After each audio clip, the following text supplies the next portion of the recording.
늘 기도하면서 여러분 이름 한 분 한 분 불러가면서 기억하면서 기도할 수 있다라는 것이 저에게는 복이고 저에게는 감사한 것 같아요.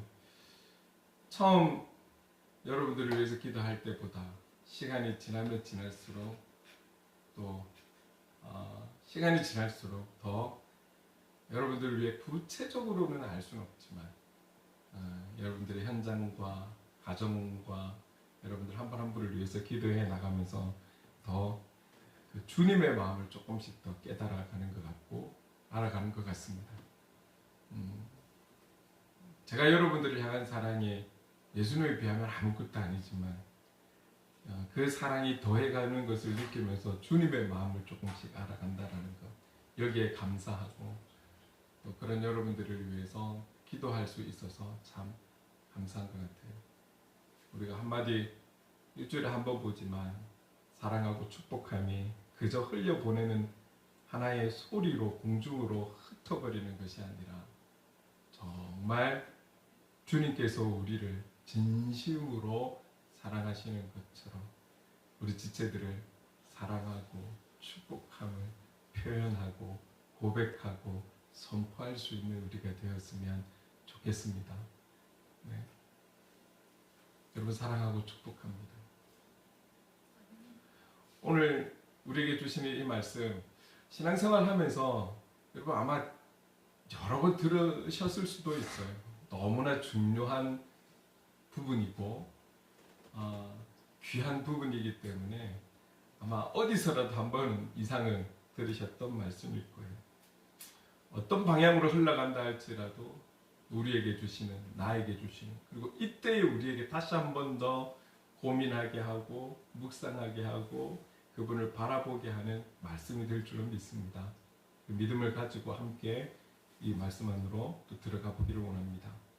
여러분 우리가 살아가면서 많은 것들이 중요해요. 중요한 것 중에 하나가 만남이라는 거죠. 만남이 우리에게 얼마나 유익하고 축복인지는 아마 여러 경로를 통해서 여러분들이 강의도 들으셨을 거고 말씀도 많이 들으셨을 거예요. 참 좋은 만남은 좋은 유익한 것을 우리에게 주는 것은 사실입니다. 그래서 우리가 받아 누려야 될 그 축복 중에 이 만남의 축복이 꼭 들어가는 거잖아요. 그래서 여러분들이 기도할 때마다 그게 자신이든 자녀든 부모님이든 또 우리 지체들이든 기도할 때마다 꼭 이 부분에 대해서 기도해 주셔야 되는 거예요. 왜? 이 만남은 너무너무 중요한 거니까. 세상 속에서도 스쳐 지나가는 만남도 귀하다라고 여기는데 우리인들 다르겠습니까? 우리에게 스쳐 지나가는 만남이라 할지라도 우리 안에 기억이 되는 것은 그만한 뜻이 있기 때문에 하나님의 그 인도하심이 있었던 것 아니겠습니까? 그만큼 소중한 게 만남인 것이죠. 특별히 우리 자녀들이 더 오랜 세월을 살아갈 때 이 만남의 축복을 누린다면 얼마나 좋겠습니까? 우리가 꼭 기도해야 되는 부분이고 자신들도 이 만남을 위해서 꼭 기도해야 하는 것이죠. 다양한 만남들 가운데 오늘 본문은 스승과 제자의 만남에 대한 이야기입니다. 특별히 12 제자가 있지만 오늘 본문 안에는 베드로라고 하는 시몬과 그리고 그의 형제인 안드레 그리고 또 한 부류는 세베대의 아들 야고보와 그리고 그 형제인 요한 이 네 사람을 만나는 장면이 오늘 본문에 그렇게 나오고 있습니다. 근데 여러분 보통 우리가 일반적으로 생각할 때는 좋은 스승을 만난다라는 것. 여러분 저도 여러 선생님을 만나왔지만 모든 분들이 기억에 남는 건 아니거든요. 참 뭐 유명하면 좋지만 나에게 선한 영향력이 왔던 정말 기억에 남는 선생님들이 있습니다. 아마 선생님들에게도 좋은 제자가 있다라는 것은 그들에게 참 복된 일이 될 수 있는 거겠죠. 일반적으로는 우리가 스승을 만난다, 선생님을 만난다 할 때는 이 제자들이 어떤 목적에서든지 찾아다니는 거잖아요. 찾아서 물어서 그분을 찾아가서 제자가 되겠습니다. 아니면 어떤 우연한 기회에 어떤 계기에 그분을 만나서 이분이야말로 내가 붙들어야 돼 해서 그분 앞에서 무릎을 꿇으면서 제가 제자가 되겠습니다. 이런 경우들이 대다수인 거죠. 근데 오늘 성경에는 사실은 예수님께서 이들을 찾아가셨고 이들을 보셨고 이들을 부르시고 주님이 이들을 찾아가서 만나고 부르신 그런 장면의 내용입니다. 예수님께서 지금 이 두 부류가 나오는 거예요. 네 명이지만 부류는 달라요. 같이 한 공간에서 네 명이 아니라 베드로와 안드레 그리고 야고보와 요한 이렇게 두 그룹으로 지금 만나게 된 거죠. 만나게 되었는데 이들에게 동일하게 하신 말씀이 무엇이냐면 17절 말씀인 거예요. 같이 한번 읽어볼게요. 시작. 예수께서 이르시되 나를 따라오라. 내가 너희로 사람을 낳는 어부가 되게 하리라 하시니 공통적으로 말씀하신 것은 이 네 명을 향해서 나를 따라오라. 나를 따라오라. 뭔가 이렇게 설명을 하고 안내를 해서 시간을 줘서 따라오게 하신 것이 아니라 바로 그 순간 나를 따라오라 라고 부르시는 거예요. 그런데 두 부류라고 했잖아요. 18절과 20절에 보면 이 두 부류가 결국 결론은 따르는 거예요. 따르니라 따라가니라 라고 반응을 해요. 야, 이게 그냥 주님께서 나를 따라라 라고 이 한마디만 하신 것 뿐인데 삶의 현장에서 열심히 일하던 그들, 그물을 깁는 일을 하던 그들이 그냥 주님을 따라가는 거예요. 18절에 20절에 따라갔다라고 나와 있어요. 자, 그런데 이 두 부류의 네 명의 제자들이 주님께서 나를 따르라라고 말씀하셨을 때 이들이 어떤 한 공통된 행위가 있고 주님을 따르는 거예요. 그 행위가 어떤 건지 한번 같이 볼게요. 18절 말씀 같이 읽어보겠습니다. 시작. 곧 그물을 버려두고 따르니라. 20절 시작. 곧 부르시니 그 아버지 세베대를 품꾼들과 함께 배에 버려두고 예수를 따라가니라. 나를 따르라. 따라갔어요. 자, 따르기 위해서는 어떻게 했을까요? 버려두었던 거예요. 그들이 하는 일에 대해서 버려두고 주님을 따랐다라는 거예요. 그래서 오늘과 다음 주에서 이 제자들, 이 두 부류의 제자들이 무엇을 버렸는지에 대해서 조금 더 구체적으로 나눠보려고 합니다. 여러분, 성경에는 버리다라고 말씀을 하고 있어요. 버리다. 근데 이 버리다라는 것을 조금 더 단어를 순화해서 우리가 쓰는 용어로 바꾼다면 이렇게 표현할 수 있어요. 내려놓다. 그들이 하던 일을 내려놓고 예수님을 따랐던 거죠. 버리다라고 표현을 하고 있어요. 여러분, 이 주님의 제자된 삶, 그리고 우리가 이 땅에 온전한 그리스도인의 삶을 살아가는 이 삶에 대해서 한마디로 표현한다면 바로 우리는 내려놓음의 삶이라고 말할 수가 있어요. 이 내려놓음의 가장 모범된 분이 누구시냐? 그분이 바로 예수 그리스도시거든요. 주님의 등장에서부터 주님은 다 내려놓고 이 땅에 오신 거예요. 우리가 다 알 수 없는 그 하나님 나라의 보좌에 앉아 계신 분이 단지 저와 여러분을 위해서, 이 땅의 인류를 위해서 모든 것을 내려놓고 이 땅에 성육신하신 사건, 이것만 해도 그분은 그분의 모든 것을 내려놓고 친히 이 땅에 오신 것이죠. 이것 자체가 하나님께서 모든 것을 버리고 오신 거라는 거죠. 그래서 가장 모범된 인물을 이야기하라고 한다면 바로 예수 그리스도라고 이야기를 할 수가 있고, 우리는 그분을 예수님 닮기 내가 원하네, 그분의 내려놓음을 닮아가야 하는 그리스도인이라는 것이죠. 자, 여러분, 제자들이 무엇을 버렸는지, 내려놓았는지. 먼저, 여러분, 이 베드로인 시몬과 그 형제 안드레는 조금 전에 읽었던 18절에 보니까 그물을 버려두었다는, 그물을 버려두고 주님을 따릅니다.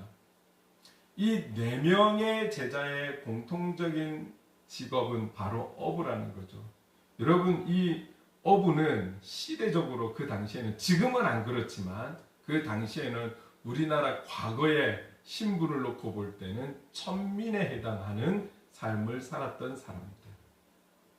그날 고기를 잡아서 그날 팔아서 그들의 필요한 것을 사서 먹어야 되는, 그날 잡아서 팔아서 사서 그날 하루를 때워야 되는 그런 삶을 살았던 사람.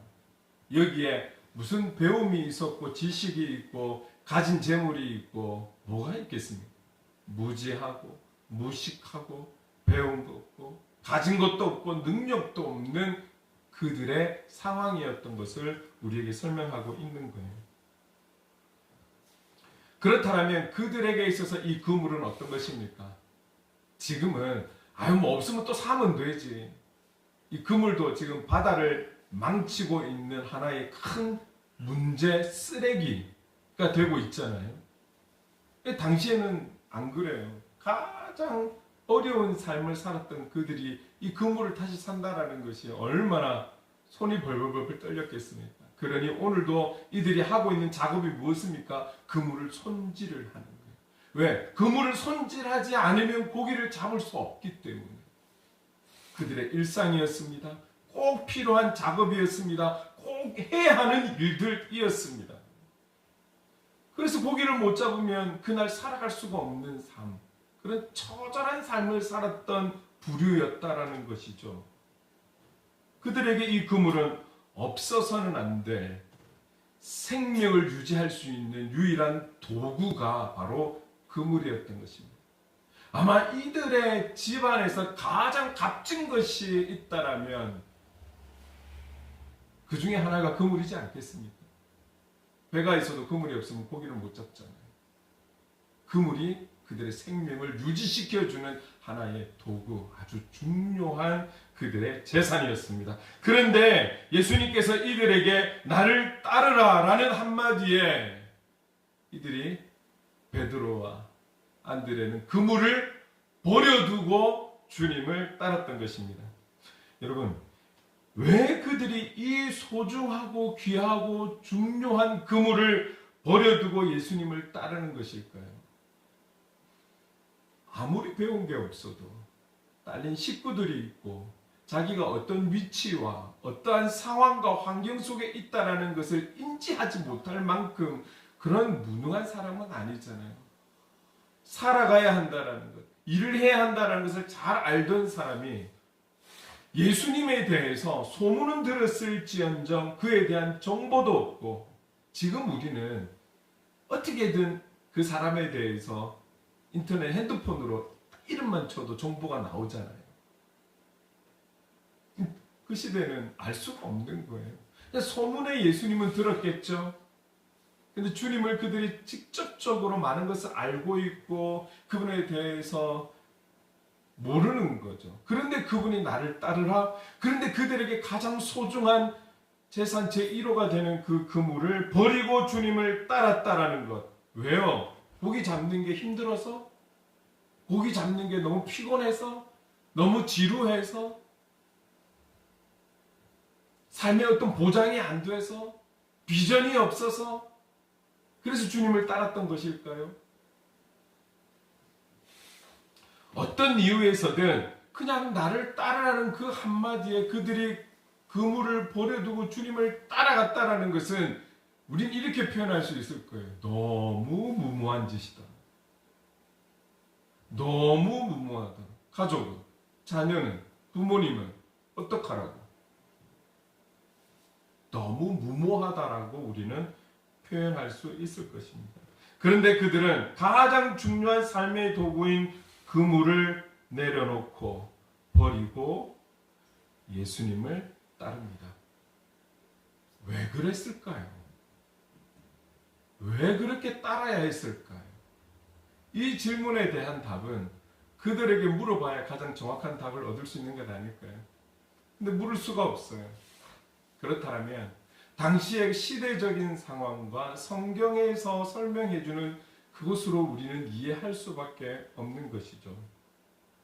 우리가 지금 읽었던 17절, 18절 이 두 절에서 중요하게 생각해야 할 단어는 예수님께서 이 둘 베드로와 안드레에게 나를 따르라고 했을 때 이들의 모습은 어땠습니까?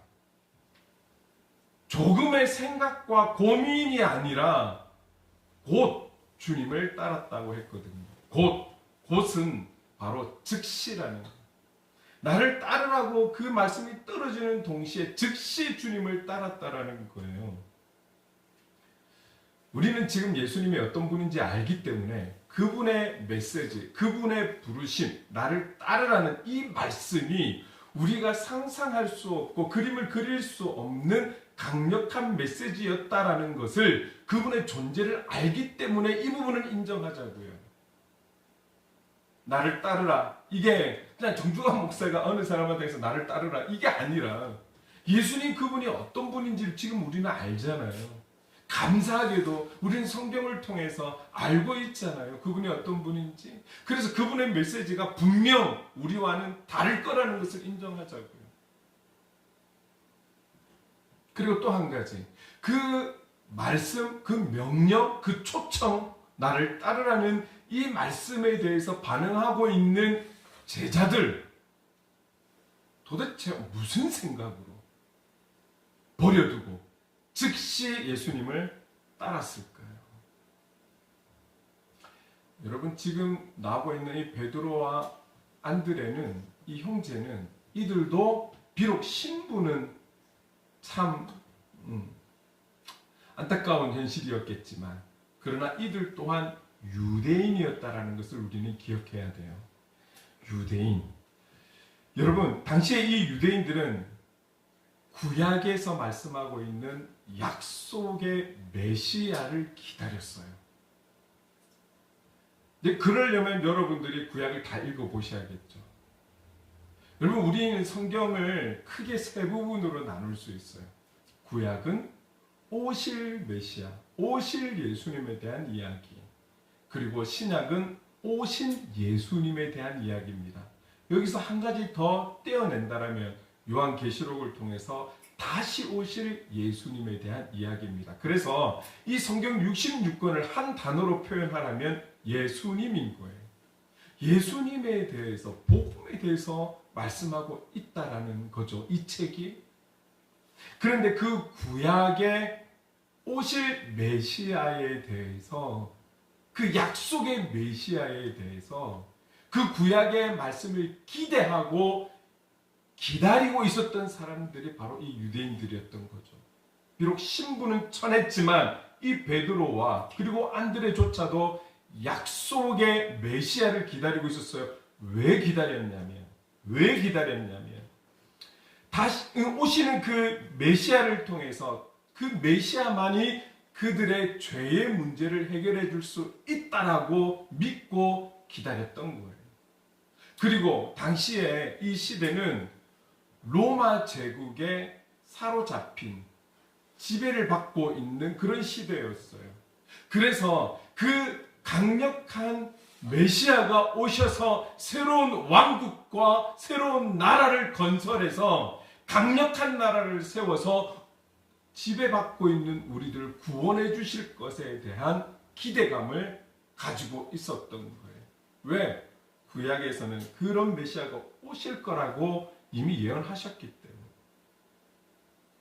이 죄의 문제나 해방시켜 줄 것을 기대하면서 다시금 잃어버린 하나님과의 관계 또한 회복될 것이라고, 이 메시아를 통해서 하나님과의 관계가 회복될 것이라고 기대하며 기다렸던 거예요.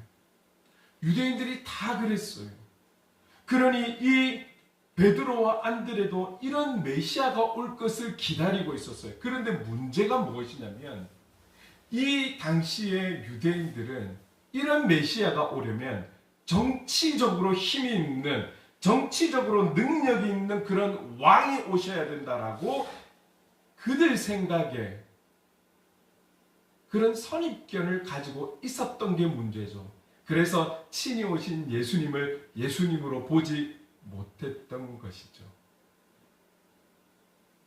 기대하지도 않았던 거죠.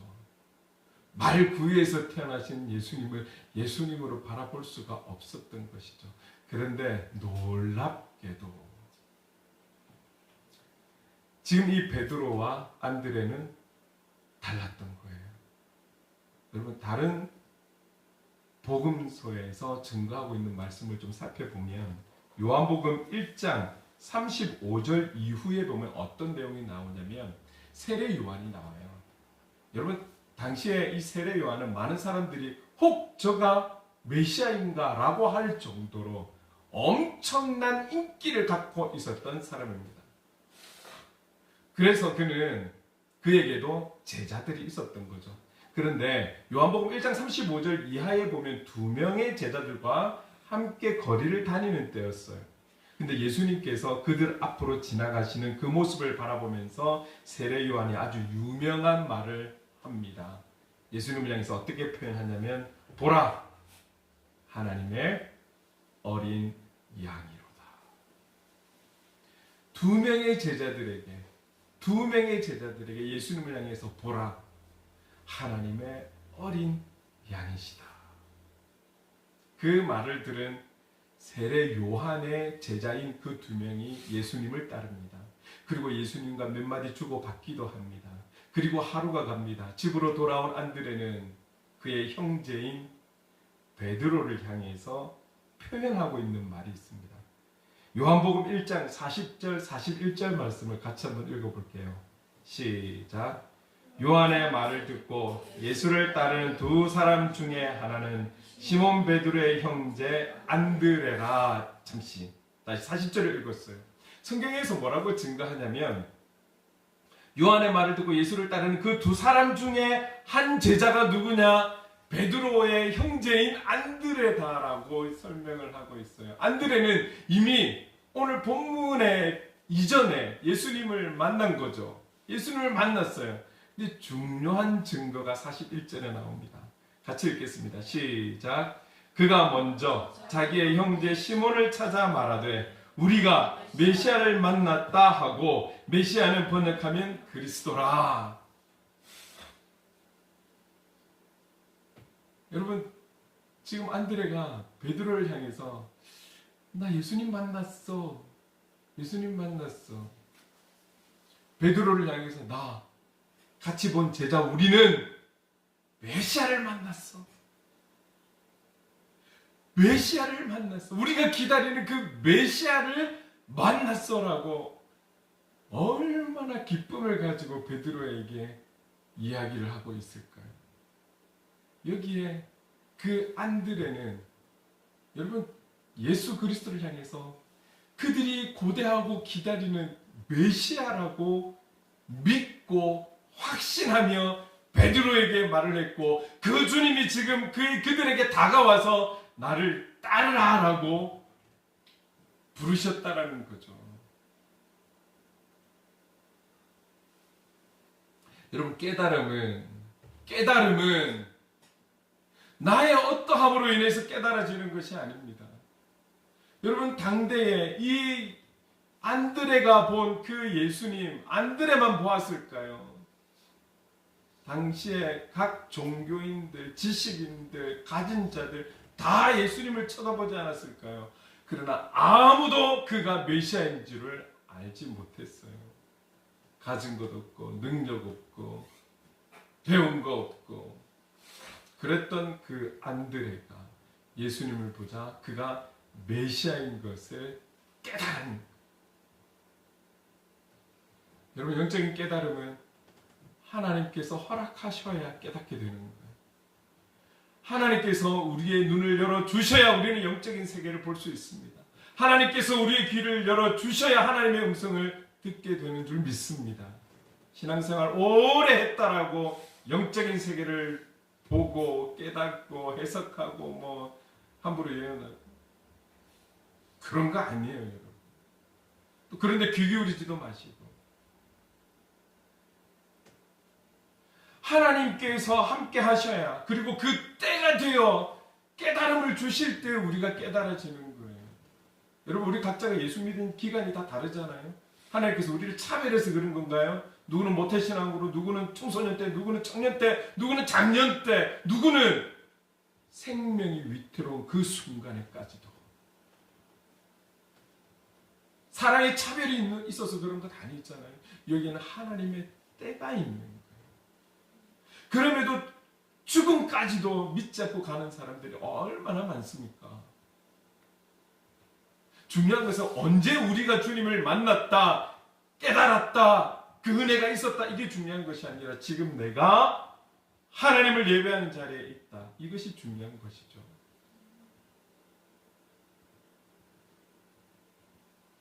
어부였던 그 보잘것없는 안드레는 예수님을 메시아로 보게 되었고 메시아를 만났다라고 베드로에게 말하고 있는 거예요. 이런 주님이 그들에게 다가오셔서 말씀하신 거예요. 다시 한번 17절을 한번 읽어볼게요. 시작.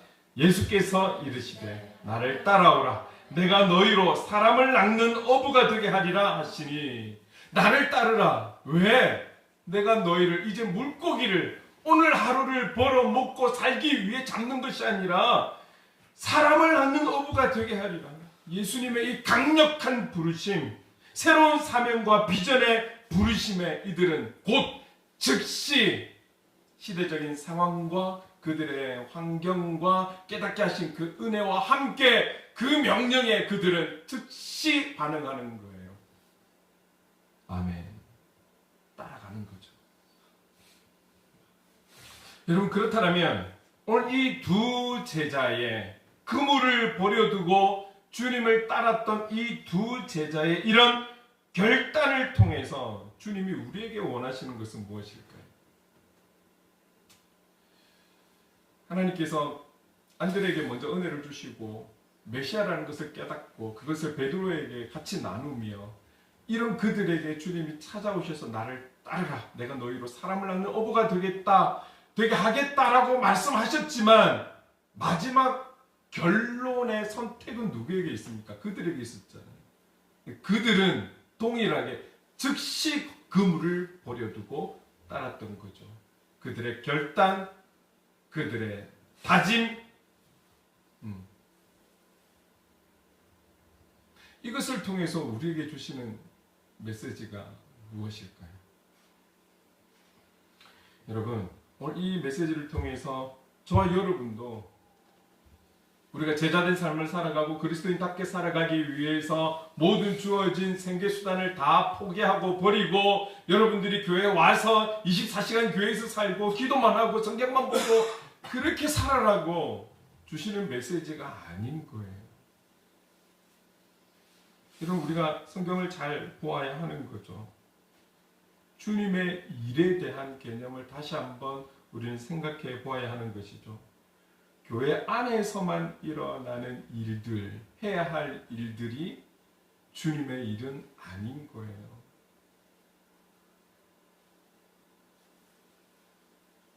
그랬다면 예수님께서 제자들을 향해서 너희는 가서 모든 민족을 제자로 삼아, 가서 제자로 삼아라고 말씀하지 않으셨을 거예요.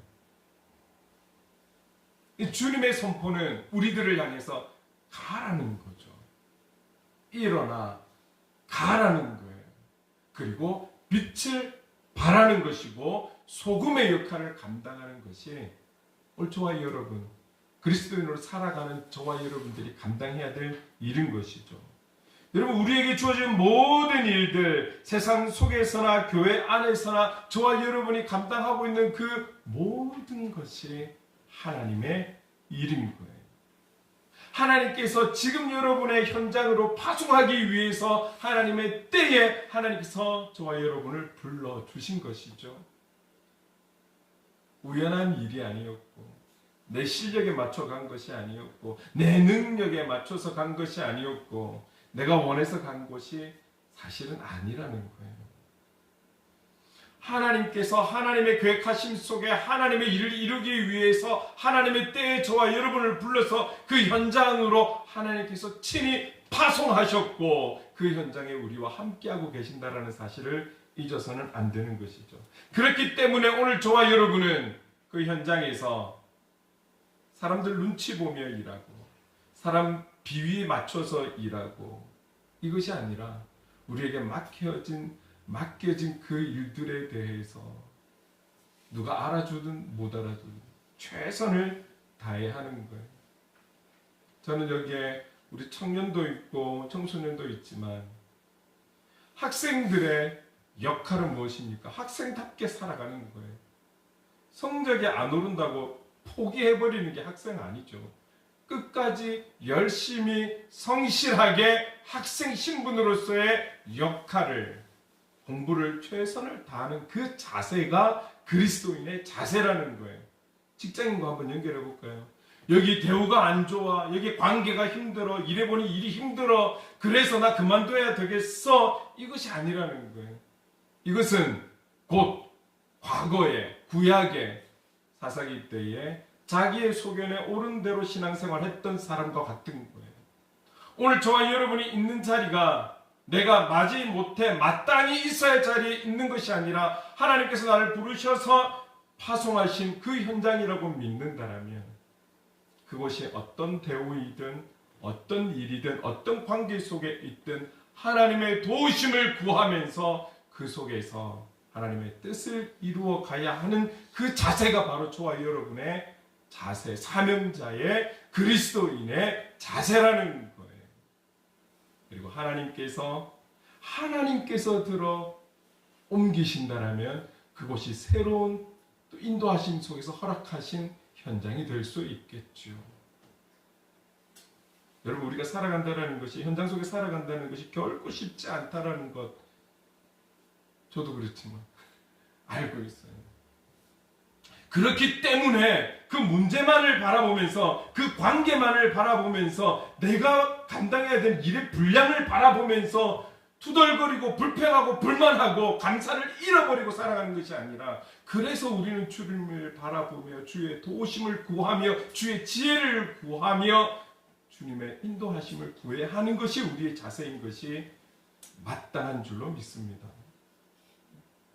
여러분, 기억을 해야 될 것은 우리가 그 자리에 있음은 내가 알고 모르고를 떠나 그곳에 하나님의 일하심, 하나님의 뜻하심이 있어서 우리는 그 현장에 서 있다라는 것을 꼭 기억하셔야 돼요. 교회는 많고 그리스도인은 많은데 세상에 변화가 없는 것은 우리가 이 부분을 선포하지 못했고 이 부분을 가르치지 않았기 때문에 오는 지금의 문제이잖아요. 신앙이, 성경이, 말씀이 우리의 지식이 되고 우리의 자랑이 되고 현장에서는 또 다른 삶을 살아갔던 이중인격자와 같은 삶을 우리가 살았기 때문에 그리스도인은 많고 교회는 많으나 세상에 변화가 없는 것이죠. 우리가 세상 속에서 빛과 소금의 역할을 감당했다라면 오늘 이 제자들의 결단을 가지고 우리가 세상 속에서 살아갔다라면 하나님의 일하심이 우리의 공동체 속에, 현장 속에 흘러 넘쳐서 아름다운 공동체가 되지 않았을까요? 아름다운 나라 민족이 되지 않았을까요? 더 많은 나라를 협력하고 더 많은 나라를 도울 수 있고 더 많은 나라를 세워줄 수 있는 그런 국가가 되지 않았을까요?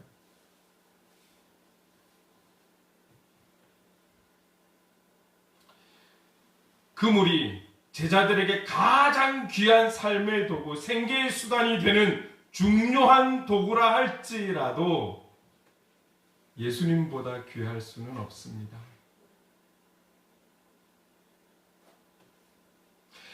저와 여러분이 가지고 있는 그 어떤 것보다, 우리가 누리는 그 어떤 환경보다 더 중요하고 더 귀한 것은 오늘 우리의 구원자가 되시고 우주 만물의 주권자요 주관자가 되시는 예수님이 더 중요하다라는 사실을 우리는 꼭 기억해야 한다라는 거죠.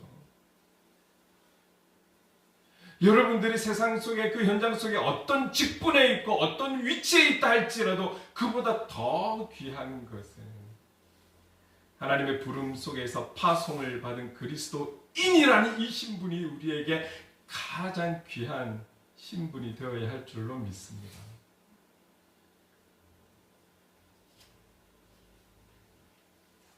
여러분, 우리가 내 설교를 통해서, 말씀을 통해서, 나눔을 통해서 우리가 주님만 바라봅시다. 주님만 바라봅시다. 참 어렵잖아요. 성경 일독하는 거, 1년에 일독하는 거 참 어렵잖아요. 일반적으로 볼 때. 성경 일독이 아니라 하루에 15분, 20분을 내어서 함께 가야 하는 하나님의 시선도 사실은 솔직히 참 어떨 때는 버거울 때가 있죠. 최근에 제가 또 어떤 한 목사님을 통해서 뭔가 통화를 하다가 그러더라고요. 아, 목사님들이 요즘 뭐 코인도 많이 하고 주식도 많이 하고, 그런데 문제는 이거예요. 그 목사님도 그걸 했대. 그러면서 저한테 고백하는 것이, 목사님 내가 해보니까 새벽에 새벽 기도 인도하려고 눈을 딱 떴을 때 먼저 핸드폰을 보더래. 자기 자신. 저한테 직접 고백하더라고요. 순간순간 핸드폰을 꺼내 보더래. 왜? 순간순간 봐야 되는데 그걸 저는 왜 봐야 될지도 모르겠지만, 근데 많은 목사님들이 그러고 있다라는 거예요. 한편으로는 약간은 이해가 돼요. 훗날을 생각하며 살아가야 되니까. 그래서 그분은 얼마 전에 완전히 정리를 했대요. 하나님께서 꿈으로 다른 환상을 보여주셔서 완전히 끊었대요. 여러분, 이게 맞다, 틀렸다, 하라, 하지 마라 이것보다 그게 어떤 것이든 주님보다 더 찾게 되는 어떤 것이 있다라면 조심하셔야 돼요. 생활상의 어떤 모습이라도 주님보다 앞서 생각하고 기억이 되고 마음에 남고 찾아지는 것이 있다라면 조심하셔야 돼요. 그것들로 인해서 주님과 담을 쌓게 되는 그런 일이 되는 것이죠.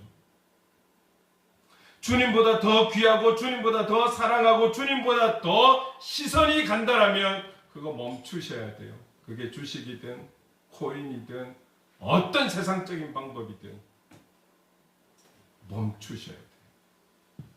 이 땅의 것을 누리지 않고 주님과 함께하는 삶이 복될 줄로 믿습니다. 그런 결단이 있어야 된다는 거예요. 오늘 두 제자가 보여준 결단은 그런 결단이에요. 그들의 삶에 있어서 가장 소중한 것이 그물이었어요. 그물을 손질하지 않으면 안 돼요. 그런데 그 그물을 버려두고 주님을 즉시 따라갔던 이 제자들의 결단, 이 결단이 저와 여러분에게 있어야 한다는 것이죠. 우리가 처해 있는 환경을 뛰어넘고 내가 가진 가장 소중한 것을 뛰어넘어서 예수님께서 어떤 분이신 것을 알고 그분을 따르는 그런 참된 그리스도인으로 참된 제자의 삶을 살아가기를 우선시할 수 있는 저와 여러분 될 수 있기를 간절히 소망합니다. 오직 예수, 신실하신 이 예수님, 나를 향해 신실하셨던 그 주님, 지금도 변치 않고 신실하게 나를 사랑하시고 나와 함께 하시고 졸지도 주무시지도 아니하시는 그 신실하신 주님을 향해 우리가 시선을 두고 귀를 기울이고 마음을 다하고 정성을 다해야 하지 않습니까? 우리가 이 땅에서의 인생으로 모든 것이 끝난다면 이래 될 이유가 있습니까? 이곳이 바로 나그네와 같은 삶의 현장이지 않습니까? 우리는 가야 될 본향이 있는 거예요.